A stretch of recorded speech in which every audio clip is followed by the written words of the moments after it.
وصفة نباتية وكتير طيبة وكتير قديمة ومن أيام جدودنا، كل حدا بيعملها على طريقته وفي إلها كتير أسامي، منن كبة حيلة أو كبة راهب أو كمان بيقولولها زنجل، فكتير في إلها أسامي.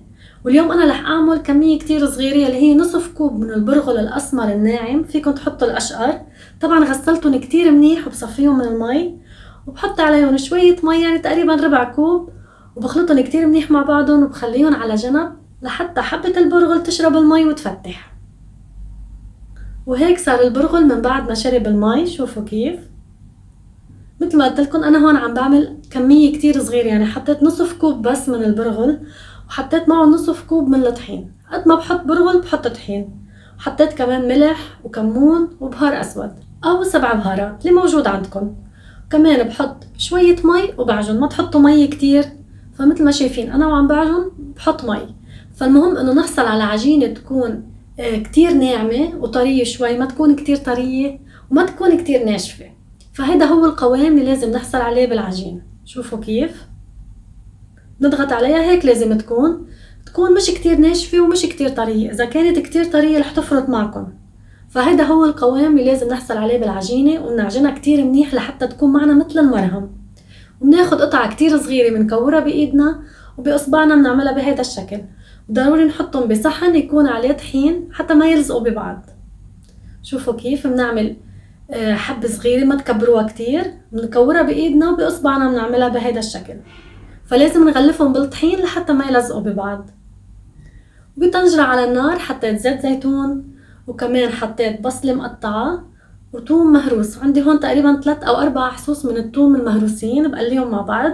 في ناس بيحطوا بس ثوم ما بيحطوا بصل، فمثل ما قلت لكم كل حدا بيعملها على طريقته. قليت البصلة لحتى دبلت وطلعت ريحتها.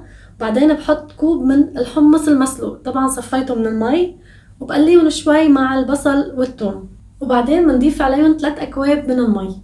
فمثل ما قلت لكم نصف كوب البرغل مع نصف كوب لطحين اخذوا معنا 3 أكواب من المي. اكيد انتو اذا بدكم تضاعفوا الكمية اكيد رح تضاعفوا كمية المي. وبعدين بحط الكبيبات كل حبة بحبة لحتى ما يلزقوا ببعض. فمثل ما شايفين كل حبة بحبتها بنزلهم، وهيك حطينا الكمية اللي عنا كلها. بنحركهم على مهلنا مثل ما شايفين لحتى ما يتقطعوا. بعدين بتركهم على نار متوسطة وبغطيهم وبتركهم يغلوا تقريبا 3 ساعة. وهيك صاروا عنا من بعد مرور 3 ساعة. شوفوا كيف صار شكلهم، والريحة كتير كتير حلوة. وبعدين بحط عليهم معلقة كبيرة من النعناع اليابس، وكمان الملح لأنه نحن بعد ما ملحناهم، وكمان حطيت عصير ليمون حامض. أكيد انتو بتحطوا قد ما انتو بتحبوا، قد ايه بتحبوا نسبة الحموضة فيها، هيدا الشي بيرجع لإلكم. هلا أنا هون حسيت إنه المي شوي رخوة وخفيفة، فأنا بحبها شوي تكون أسمك. حطيت معلقة كبيرة من الطحين مع شوية مي وبحطهم بالمصفاية مثل ما شفتوا لحتى ما يكتلوا معنا. بنتركهم على النار تقريبا 2 أو 3 دقايق لحتى يسمكوا شوي. انتو اذا بدكم اياها تكون ميتها خفيفة اكيد ما بتحطوا طحين، واذا بدكم اياها اسمك اكيد بتزيدوا، هيدا الشي بيرجع لإلكم.